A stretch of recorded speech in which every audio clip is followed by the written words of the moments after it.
Good morning. Tom and I are stirring up a special sauce this morning. Happy Halloween. Welcome, everyone. We have a few announcements that Tom will tell you in just a moment. I just want to ask one favor of all of you. Heather will be passing around the sign-in sheet.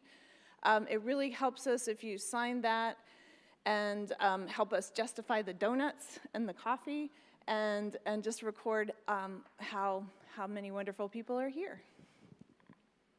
Thank you, Lisa. One other announcement, if you're faculty and you want PDN credit, see Holly to sign up for that. A few other announcements. We have a guest speaker today, Hiroshi Ishii, who will be speaking at 11 o'clock over in Gilbert Place, guest of CHCI. Science Festival will be November 15th. And next week's Playdate will be our very own Tanner Up the Grove talking about misregistration. And so be sure to catch that next week. And then finally, I'd like to introduce this week's Playdate speaker, Ayman El-Ghalayli. She's the winner. She's going to be talking about breathing life into Meketre's tomb. And this project recently won the AVICOM competition run by the International Council of Museums. So we're very flattered to have Ayman with us this morning. So Ayman, take it away. Hi, everyone.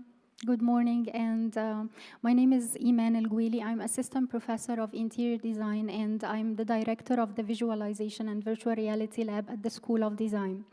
Today, I'm very excited to present Breathing Life into Meketre's Tomb model in VR, a spatial storytelling immersive experience. And before I dig deep into the background of this project, I would like to maybe talk about the inspiration and motivation behind it. So the story started when I was a child back home in Egypt in the city of Alexandria. I took a trip to Cairo Museum, which hosted wonderful collection, including King Tut, which is the Golden Pharaoh, of course, but something about Meketre's models stayed with me. And then many years later, I'm not going to say how many, so that you don't think that I'm so old, I found the rest of the collection at the Metropolitan Museum in New York, and I was struck and intrigued by the collection. Some pieces are actually duplicated, such as this offering bearer, for example. You can see one in Cairo Museum and the other in the Metropolitan Museum. So I'm not an Egyptologist or archaeologist. I am a designer and artist. So I was looking into the story behind it and behind the excavation. So I discovered that this was actually discovered by Herbert Winlock, the excavator and the curator of the Metropolitan Museum of Art in 1920 in a secret chamber in Meketre's tomb. Meketre was a royal chief steward during the reign of Amenemhat I in the Middle Kingdom of Egypt. And this image is showing Egyptian workmen moving the finds from the tomb into the dig house. So I have been thinking about this beautiful, intricate models. How many Egyptians have the privilege to travel all the way to New York to see the rest of the story? Or not just Egyptians, since heritage belongs to everyone. So how can we use digital technology, digital repatriation, and decolonization of cultural heritage as a tool in order to put the story together? Throughout immersive storytelling and virtual reconstruction and even artificial intelligence. So as you can see, the collection presents daily life in ancient Egypt in a wonderful way. You can see models about the butcher shop, granary, scenes of boating, sailing, fields, and all the agricultural life at this point. So Herbert Winlock and his team created very accurate documentation of the tomb using drawings. So think about today's technology, such as photogrammetry, 3D laser scanning. That wasn't there at that time. So they created this very beautiful documentation. So I was thinking, how can we use this documentation and turn it into digital model, as you can see. And from there, we can even create 3D replicas that could be used in the classrooms or in museums for educational purposes. And then we took it a step further by creating meticulous research on the flora and fauna in ancient Egypt. That was done through images, murals in tombs and temples, in addition to texts. And we were able to create a very detailed, textured 3D model, as you will see here.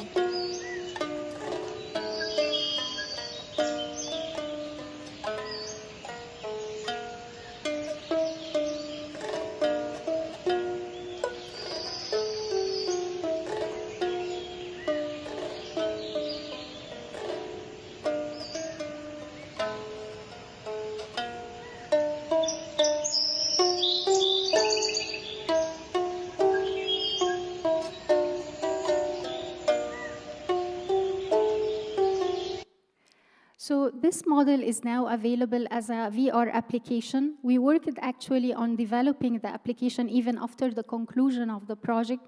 So this application could be used in classrooms and in museums as an open source to be downloaded from a website. It includes layers of information about the flora, the fauna, the architecture, the symbolism behind the architecture in the garden.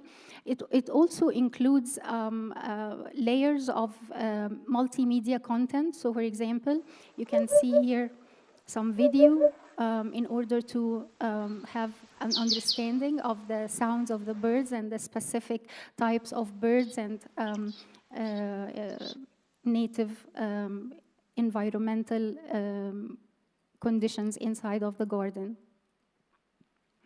So we displayed a very early version of this virtual reality application last year in Virginia Tech Science Festival, and while it was really in the very initial phases, we received wonderful feedback, especially from the kids who are like growing up with technology, you know, and they were very much interested in the interactive elements in the application.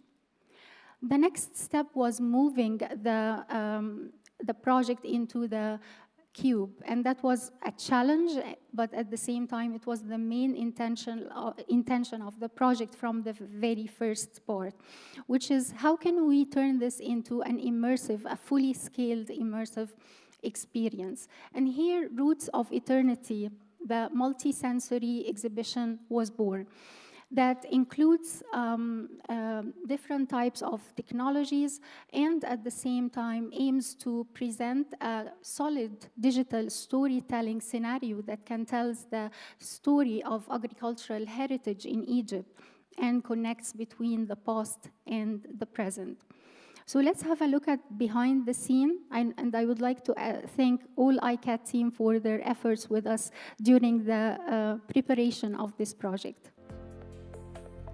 Inside the Cube at Virginia Tech's Institute for Creativity, Arts, and Technology, ICAT, a 4-story immersive theater, Roots of Eternity, came to life.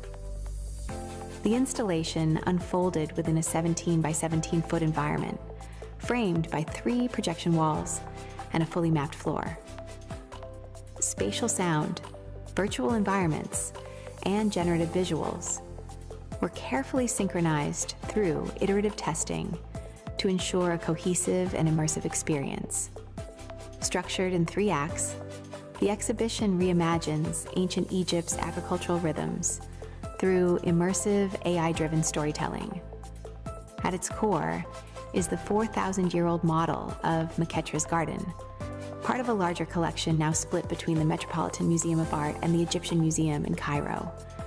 Through generative AI, animation, and sensory design, the project breathes new life into ancient heritage, bridging past and present.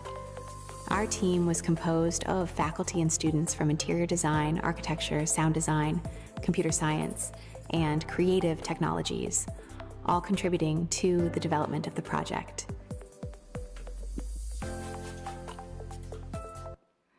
Yeah. So The exhibition scenography consists of 3 acts. They are independent yet connected. So in the first act, it takes you into a transition into the garden scene that transitions from day to night. And the transition is accompanied by soundscape that is ecologically accurate to, that involves native birds, insects, and different ambient sounds.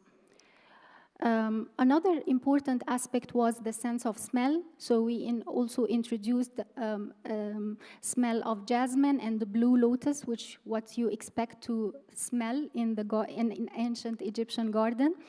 It was really perceived well by some of our visitors, especially at the Torpedo Factory, especially that it was a smaller space. Some of them commented, "You reminded me of home." I'd like you to maybe listen to some of the sound design that we created. So it's like layering of sound effects and different types of voice narration that can represent the symbolism inside of the garden and its representation. In the second act, it was mainly focused on the people behind the agricultural life in Egypt. So certain scenes from New Kingdom Egypt were selected. They are all revolving around the harvesting and the agricultural life in Egypt, with very beautiful details. There is a torch that is moving so that it's taking your eye while you are inside of the cube from one wall to another. And that is accompanied by sound effects that are representing what you see in the murals. So for example, if there is like scribe writing, if there is like a cutting effect that is happening, in addition, of course, to the poetic voice narration that is explaining what is happening inside of the space. So here, for example, you see how we used generative AI in order to create this animation. And I wanted it to be authentic to the original piece. So we didn't use something like Illustrator or recreation of similar pieces. We wanted it to be the same authentic murals, as you can see here. So your eyes moving with the torch from one wall to another, taking you to this journey inside with the sense of vision and also hearing. You are engaged into the scene. The concluding act, or the final act, was mainly about connection between the past and the present. What about the people today, the same people working under the same sun in the same fields for thousands of years? So here came generative AI, and we used AI-generated videos. And remember that we did that before Sora 2, which is very viral now, and View 3, so that was spring 2025, so that was before all these releases. The reason behind why we decided to have this instead of having real footage in the scenes of Egypt was actually 2 reasons. The first one was ethical and cultural. So think about Egypt as a very conservative country. Maybe ladies don't want their footage to be displayed in different digital platforms or exhibitions around the world for long periods.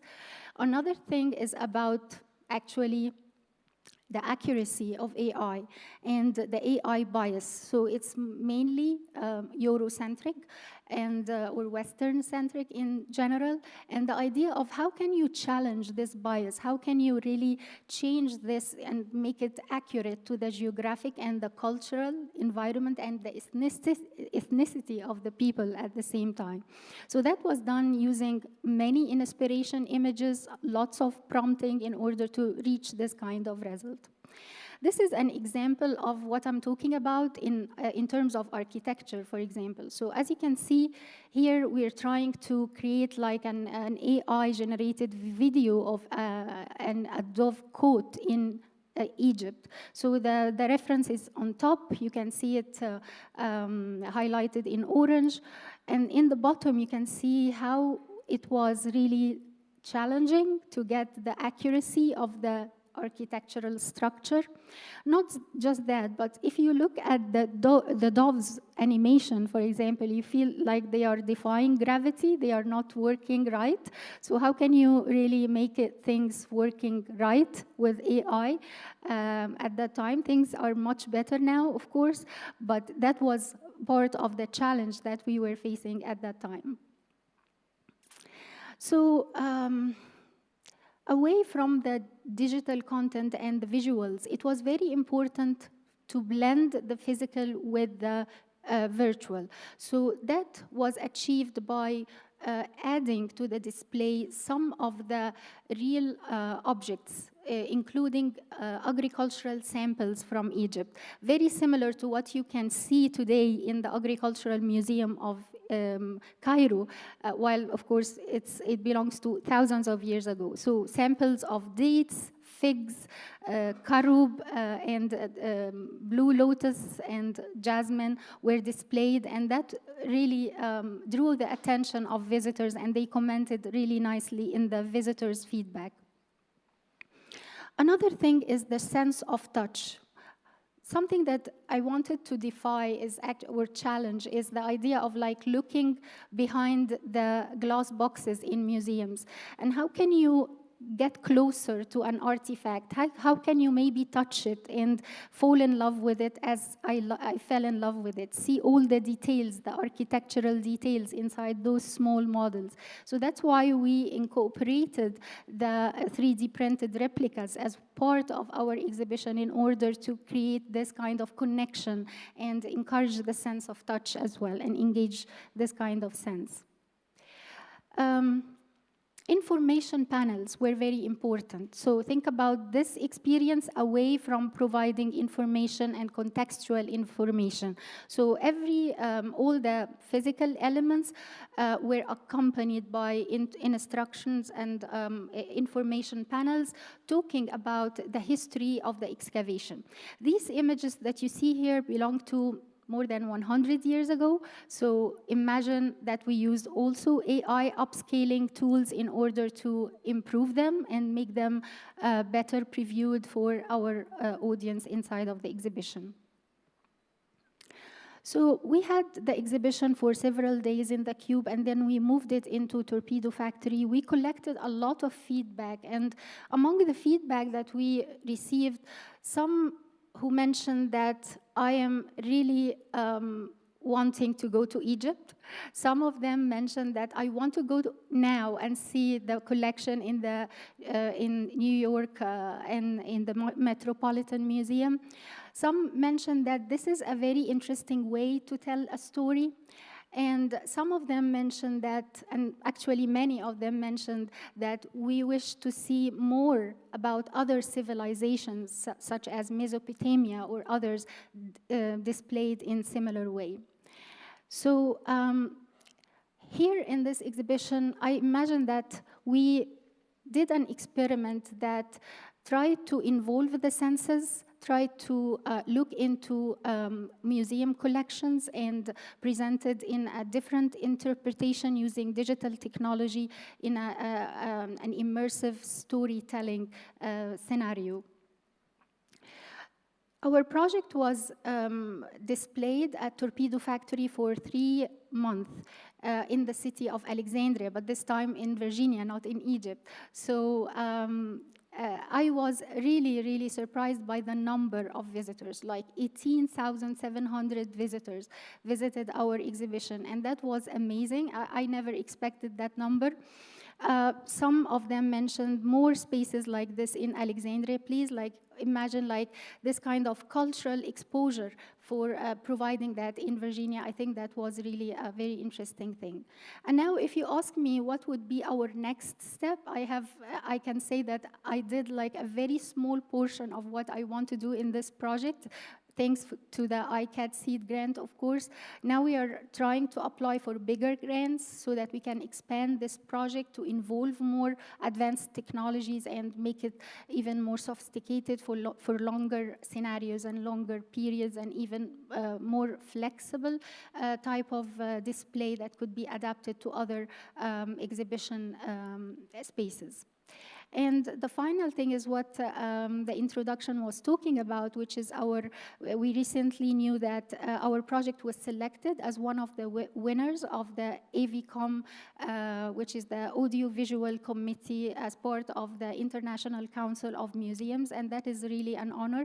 That is going to be part of ICOM Dubai, and the ceremony is going to be at Terra Expo Dubai. At the end, I would like to thank each and everyone who contributed to this project, including, of course, my good friend and colleague Itsu Bukvik, who contributed a lot to the sound design in this project, and also our amazing team of students, including Josh in the back, and Farida. I don't know where is Farida. She's here, yeah, in the back as well. So thank you very much, guys, for all your support. Thank you.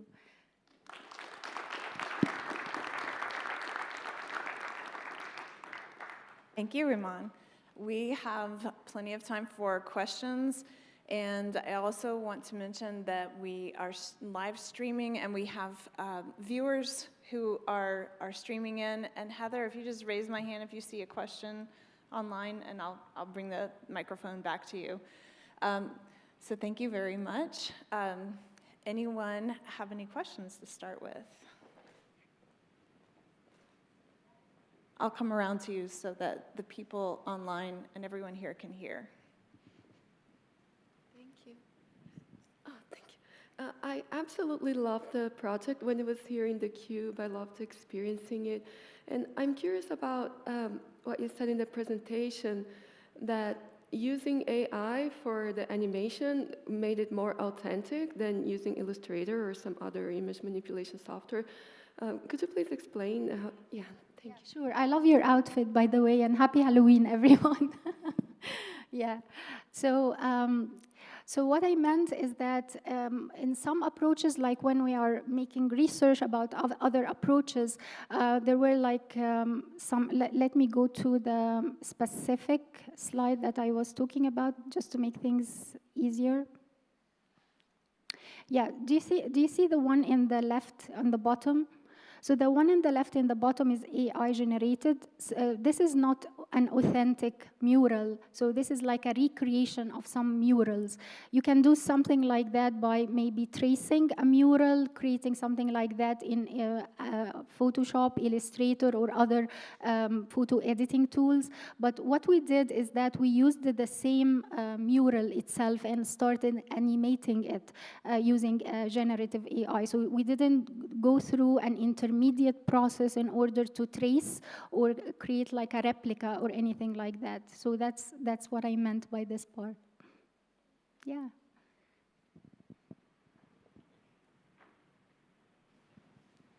Hi, that was really fascinating. I really enjoyed watching it. I'm wondering, I'm wondering if you've shown this to Egyptologists, because I noticed you don't have Egyptologists on your team, and I'm wondering if, I mean, the immersive experience is actually something in and of itself, but I'm wondering sort of how dedicated are you to the accuracy of sort of the ancient Egyptian images? Is this, in other words, is this a tool to learn about ancient Egypt, or is this a tool to sort of feel immersed in an environment which may or may not be 100% accurate to what archaeologists do and interpret in those spaces? Yeah. So for example, sorry, I mean, those models are always intended to be almost ideal representations, right? Because they're going to be in tombs and they're going to stay in those tombs forever and they're going to serve their purpose forever. So they capture a daily life, but they capture a certain lens through which daily life is seen. That is the lens of eternity, the ends of permanence. And yet you're sort of animating them in a way that I think was probably the intention of the makers. But it also, there's to me, there's a little bit of like, I'm just wondering more about the Egyptology ancient Egyptian side of things. Thank you. Thank you very much. Thank you very much for bringing that up. So, of course, we have guidance from Egyptologists. The first phase of the project, which were like several months actually, was collecting information and data about the accuracy of the architecture, the detailing. So everything you see in this project is based on research and accurate details. We have Egyptologists who are involved in our project, where I always share with them the results. And this is a very important part, which is like what is the difference between what we are doing in our lab and what you can see in Assassin's Creed, for example, which is a very famous game that you can use and enjoy for VR, for example, is actually the historical accuracy, is that all the projects that we are producing in our lab are based on accurate historical references. However, the point that you referred to is that there is like an artistic point of view for the designer or for the maker of the project. So this is like an addition that could be perceived by different people in different ways, just like any part of art. So, and that's why this is a very interdisciplinary project. But if you ask me, for example, about the information in the panels, about the information that we built this beautiful garden based on, it is based on accurate details. Like, for example, in the beginning of the project, I visited the museum of, the Egyptian museum in Turin. They created a recreation of an Egyptian garden, but it's not the architecture. They focused on the plants in the rooftop. I collected information from that. All the imagery that I used in my project is based on images collected from museums such as Cairo Museum or Metropolitan or references like that. So that is the difference between what we do. However, we still have this kind of artistic interpretation that maybe started to show, especially in the second and the third act in this project. Yeah.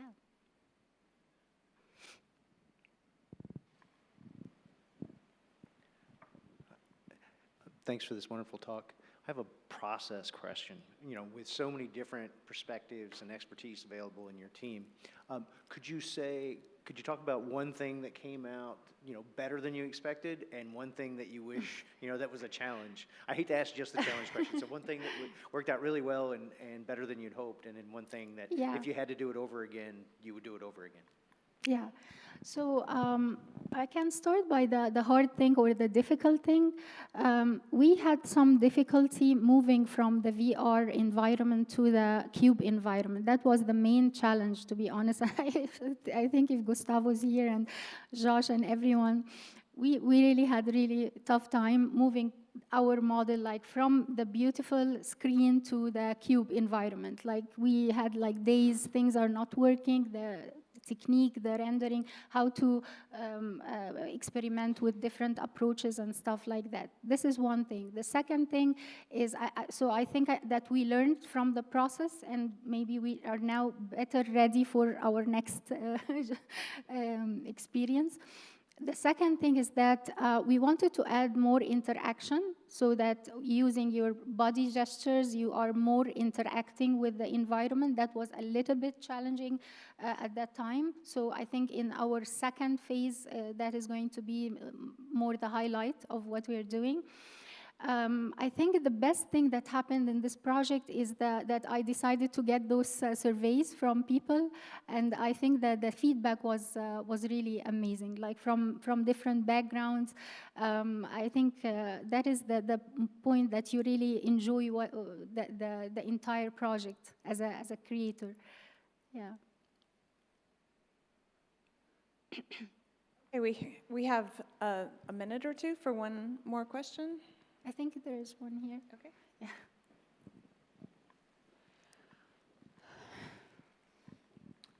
This was lovely. Thank you so much.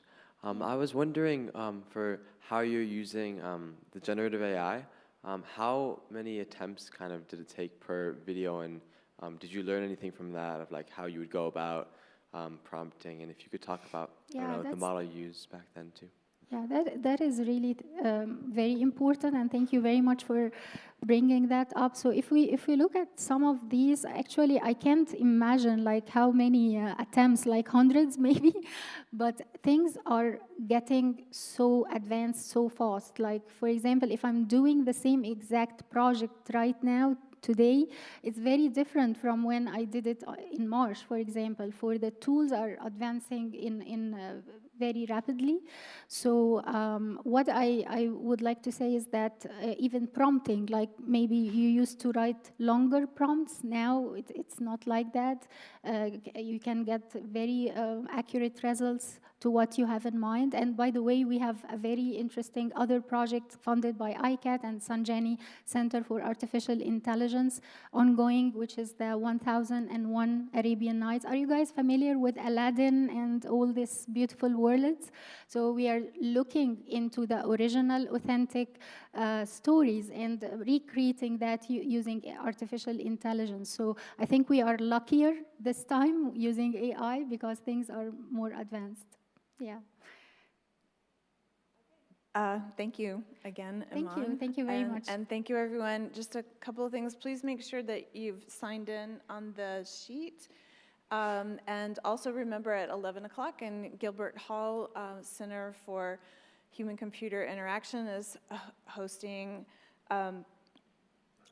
Hiroshi Ishii. So 11 a.m. in Gilbert. And next week in the Playdate is our own Tanner Up the Grove presenting on misregistration. So hope to see you soon. More donuts.